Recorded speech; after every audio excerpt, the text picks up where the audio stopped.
Muhammad was born into a culture where moon god worship was dominant. Furthermore, he was born into the Quraysh tribe, who were particularly devoted to the moon god. According to numerous inscriptions, the title of this moon god was Al-Ilah, which means the deity or the god, meaning that he was the chief or high god amongst many gods. Al-Ilah, the god, was shortened to Allah in pre-Islamic times. Now this part may be slightly confusing. Until now we have seen that in the Babylonian system the sun is always presented as a male god and the moon presented as a female goddess, and yet here we find talk of a male moon god, not a moon goddess. This is because there were certain branches where the roles were reversed. The male divinity became the moon and the female divinity became the sun. This form of the mysteries was particularly prevalent in Arabia and amongst the Saxons and Norsemen of Europe. This role reversal remained widespread around Arabia in particular, long after its popularity had waned elsewhere. Echoes of this lesser-known form still exist today. For example, Cush, Nimrod's father, was worshipped as a god under the title Meni or Manai, which means the numberer. He is accredited under the Babylonian system with inventing arithmetic. Now such has been the influence of the Saxons and Norsemen in particular on Scotland, that we have a New Year festival that still exists today called Hogmanay, and this comes from Hogmanay, which means the feast of the numberer, who numbers the years. Another small example of how Babylon permeates our culture. Muhammad's father and uncle both had the name Allah incorporated into their own names. His father was called Abdallah, and his uncle was called Obidallah. This echoes the Babylonian practice of incorporating your god into your own name, and illustrates the preeminence of the moon god cult in his time. This fact answers the questions: why is Allah never defined in the Quran? Why did Muhammad assume that the pagan Arabs already knew who Allah was? The answer is because they already did know who Allah was. He was their moon god. Muhammad wasn't attempting to introduce the concept of a new god in the Quran, he was merely building on the one that already existed in the area. All Muhammad did was go one step further than his fellow pagan Arabs. While they believed that Allah, the moon god, was the greatest of all gods in a whole pantheon of gods, Muhammad said that Allah was not just the greatest god amongst many, but that he was in fact the only god. In effect, he said, "Look, you already believe that the moon god Allah is the greatest of all gods.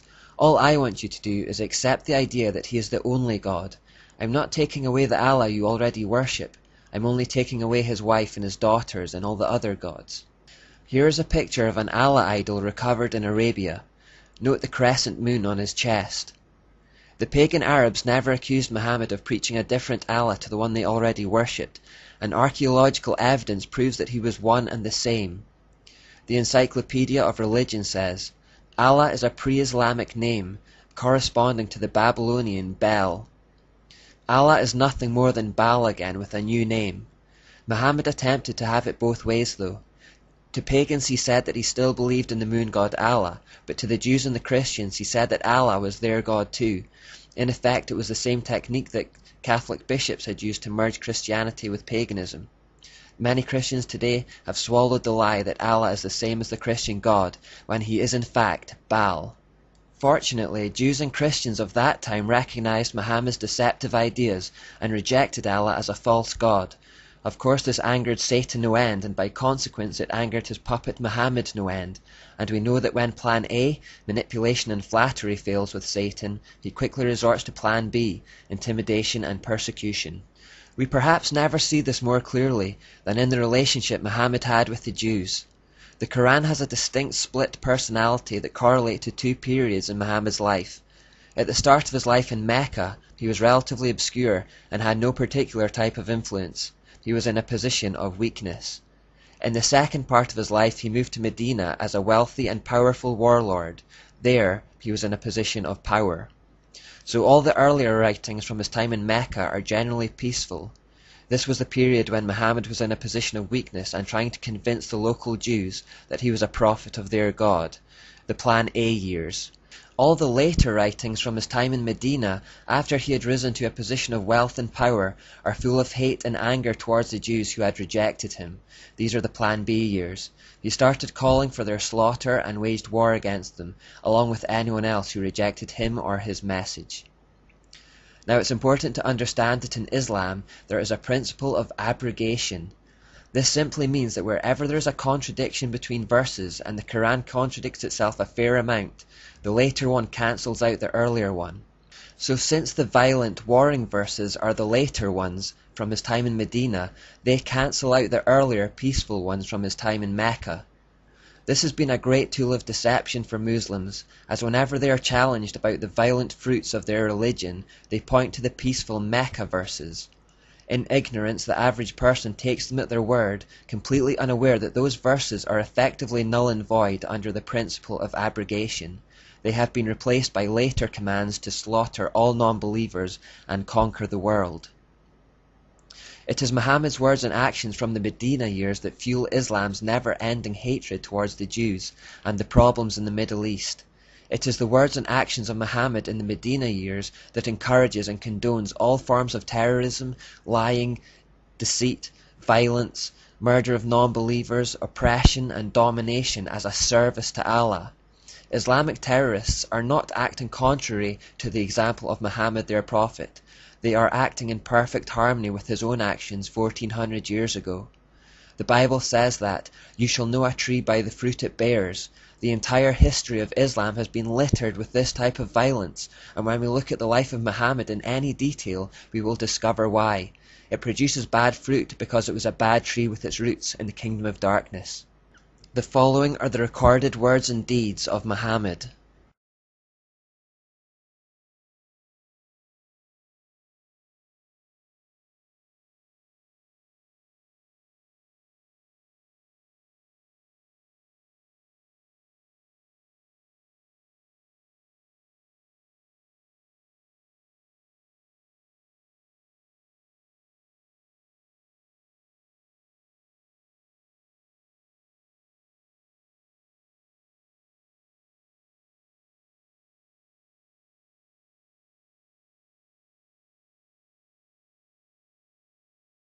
In the following example, we see Muhammad suddenly and conveniently receive a message from Allah to rape captured women.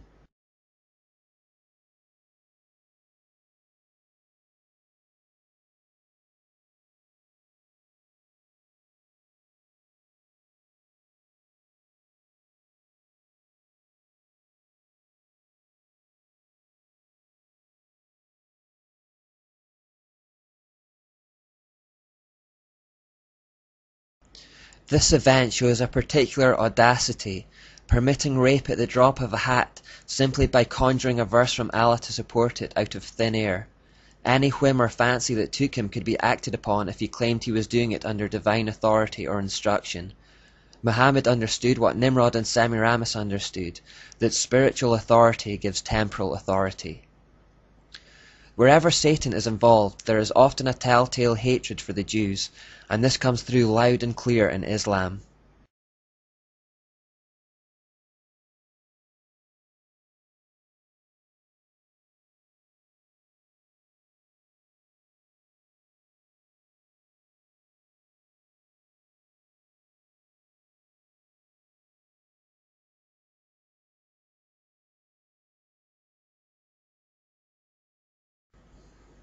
Here, the unbelieving brother was seemingly impressed with Islam's ability to influence people to kill Jews and family members. This practice continues to this day in the Muslim community. Parents will kill children and brothers will kill siblings who leave Islam and call it a mercy killing. The brother in this instant converted on the spot, although we can't be sure he didn't do it out of self-preservation. Islam has a long history of forced conversions where the alternative is death. Muslims have been taught that their redemption will not come until all Jews have been destroyed, and therefore they will not stop fighting against them until they have reached this end. The prophet Ezekiel reports a time when Arab nations will team up with Russia to attempt to wipe out Israel. They will be driven to do this partly because of this prophecy. If the Jews are not wiped out, according to Islam, their false Messiah can't come. Do not be misled by claims of Muslims that their gripe with Israel is about land. Satan wants the Jews destroyed, as he has done from the beginning of time. He has hardwired this desire into the core of Islam through Muhammad, and they will work towards that end, no matter how much land Israel gives them. Muslims believe that they must kill all Jews, or their religion has been proved to be false. It's that simple. The United Nations are attempting to create a two-state solution where Jews and Palestinians share the land, but we know from our studies of the character of the satanic Jezebel spirit that it will not be content to share control of anything. It will have no equals. The goal of Islam is to extend its influence until it rules the entire world. In Islam, the world is currently divided into two, the House of Islam and the House of the Unbeliever or Infidel. They foresee a day when the whole earth will become Islamic and work continuously towards this end. The name Islam actually means submission, and this refers to the whole world submitting to the rule of the pagan moon god Allah, Allah being another name for Baal, and Baal being Satan. They believe that world peace will only come when they have triumphed over all the so-called infidel.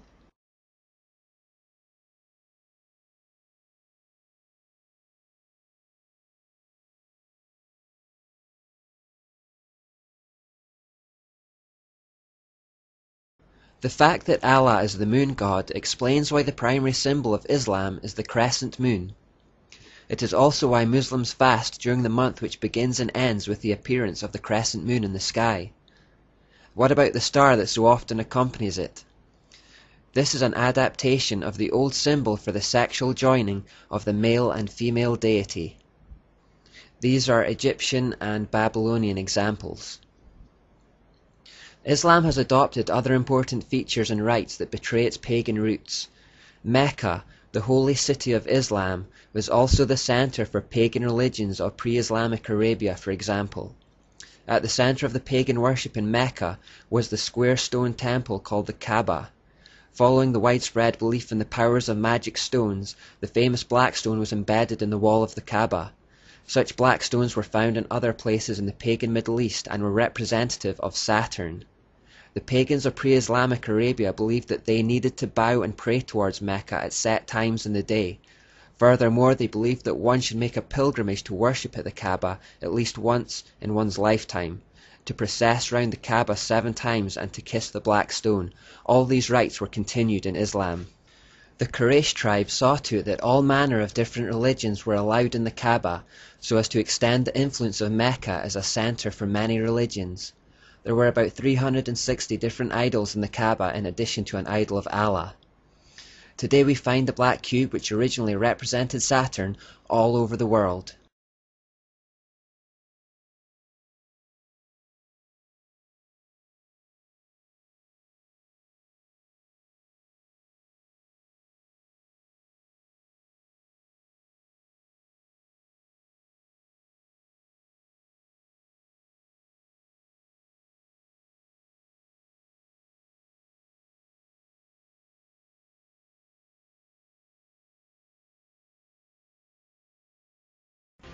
Fans of the Transformers movies will know that it portrays the cube as the source of all life. In that movie, both Decepticon and Autobot, good and evil, comes from this one force. The same philosophical idea is found in many other movies like Star Wars, Harry Potter and Wizard of Oz. A key trait of occultism is the idea that behind both the sun and moon, light male and dark female is one source. The force itself is neutral, but can be used for good or evil. Incidentally, you'll also notice a lot of pyramids and sun symbols in the second movie in particular. The third installment, which is called The Dark of the Moon, is out in the summer of 2011, so keep an eye out for symbolism and hidden messages if you watch it. Muhammad removed the idols from the Kaaba, but nobody knows, however, what's left inside. No one really knows what they're worshipping towards when they face it. Questions about this would be sacrilege for a Muslim to ask, since Islam, like Catholicism, does not encourage freedom of inquiry or conscience. Just before we move on from this short exploration of Islam, I want to make it clear that when this series is titled Know Your Enemy, it does not refer to any human being or group of human beings. Christians are to have no human enemies and are commanded by Jesus to love even those who hate us. The enemy referred to in the title is a spiritual one, as Ephesians 6:12 says, "For we are not fighting against flesh and blood enemies, but against evil rulers and authorities of the unseen world, against mighty powers in this dark world, and against evil spirits in the heavenly places." Referring back to part 2 of this study, our fight is against the king of Tyre, not the princes of Tyre. We are to love Muslims and Catholics and anyone else for that matter, but wage spiritual war against Satan and his hordes who would seek to enslave and destroy humanity.